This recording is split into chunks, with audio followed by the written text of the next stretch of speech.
Hello, welcome back to my channel. চলে এসেছি নতুন আর একটা ব্লগ ভিডিওর সঙ্গে। গাইস, সবাই ভালো আছো? আশা করি আমি অনেক ভালো আছি। আর আমার নতুন নতুন ভিডিওগুলো তোমাদের কীরকম লাগছে আমাকে কিন্তু কমেন্টে জানিও। কিন্তু যারা যারা আমার ইউটিউব চ্যানেল থেকে দেখছো তারা কিন্তু আমাকে প্লিজ কমেন্ট করে জানিও। যাই হোক, দেখো সকাল সকাল উঠে পড়েছি। এখন করে তো আমি সকাল 6টার সময় করে উঠে পড়ি, কেন আমাকে এক্সারসাইজ করতে হবে, অনেক কিছু রুটিন মেনে আমাকে চলতে হচ্ছে।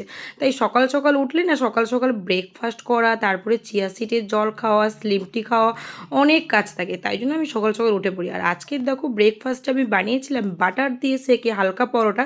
কেন গোল রুটিটা না খেতে আমার খুব একটা কিন্তু ভালো লাগে না। আর আমি আজকে বিমস ভাজা, মানে বিমসটাকে বয়েল করে নিয়েছিলাম, দিয়ে একটু হালকা করে বাটার দিয়ে ফ্রাই করে নিয়েছি। যাই হোক, তারপরে আমি কিন্তু দুপুরে আর কোনো ভিডিও বানাইনি। আমার কাজ ছিল, লোনের কাজ করছিলাম, তাই জন্য আর কোনো ভিডিও বানাতে পারিনি।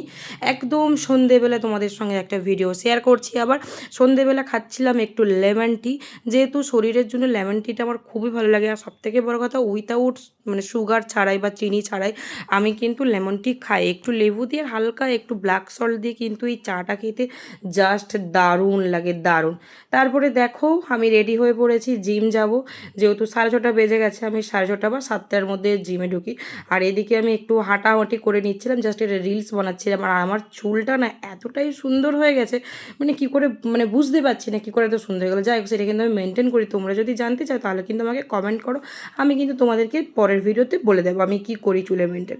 আর তখন আমি এখানে বসেছি একটু লোনের অ্যাড দেবো বলে, যেহেতু আমাকে তো লোনের কাজটা করতে হয়, তাই জন্য আমি লোনের অ্যাডটা দেওয়ার জন্য কিন্তু ভিডিও বানিয়ে নিচ্ছিলাম। আর এদিকে দেখো তারপরে চলে এসেছি জিমে। আর জিমে এসে আমি স্ট্রেডমিল করছিলাম, স্ট্রেডমিলে হাঁটছিলাম। তখন আমি একটু ভিডিও বানিয়ে নিলাম যে দেখো আমি কীভাবে হাঁটছি। আর ট্রেডমিল করতে কিন্তু বিশাল কষ্ট। জিম টিম সেরে বাড়ির ফেরার পথে মাছ নিয়ে এসেছিলাম, তাই আজকে খাবো ওটস আর মাছ। তাই জন্য এদিকে মাছগুলো ভাজা করে নিয়েছি। আর আমার না মাছ ভাজা দিয়ে খেতে, ওটস খেতে খুব ভালো লাগে। তার সঙ্গে স্যালাড থাকবে, শসা টমেটো, দারুণ লাগবে খেতে। আর এদিকে দেখো আমি ছোলার ডালটা প্যাকেটে ভরবো বলছিলাম, কিন্তু আমার হাত লেগে কৌটোগুলো পড়ে যায়। আর এদিকে আমি মশলা ওটসটা কি সুন্দর বানিয়ে নিচ্ছিলাম। আর মশলা ওটস খেতে না আমার জাস্ট বাও বাও লাগে। আর তারপরে স্যালাড কাটার জন্য আমি শুধু আজকে নিয়েছিলাম টমেটো, কেন শসাটা আমার ঘরে না শেষ হয়ে গেছে। আর দেখো এই মানে জল পড়া যে এটা কলটা আমি না লাগিয়েছি, কি সুন্দর জল পড়ছে দেখো, দারুণ লাগছে। আর এই দেখো গাইস, ফাইনালি আমার ডিনার। এইদিকে আছে টমেটো, আছে মশলা ওটস, আর আছে মাছ ভাজা। যাক, এটা কিন্তু রুই মাছ ভাজা ছিল। আর এত গরম লাগছিল, আমি একটু এসিটা অন করে নিয়ে নিয়েছিলাম, যাতে গরমে তো খাওয়া যাবে না। যাই হোক, আমার না গরমে আমি কাজ করে নিতে পারবো, কিন্তু গরমে না আমি খেতে পারি না, আমার খুব কষ্ট হয়, দারুণ কষ্ট হয়, মানে এত কষ্ট হয় বলে বোঝাতে পারবো না।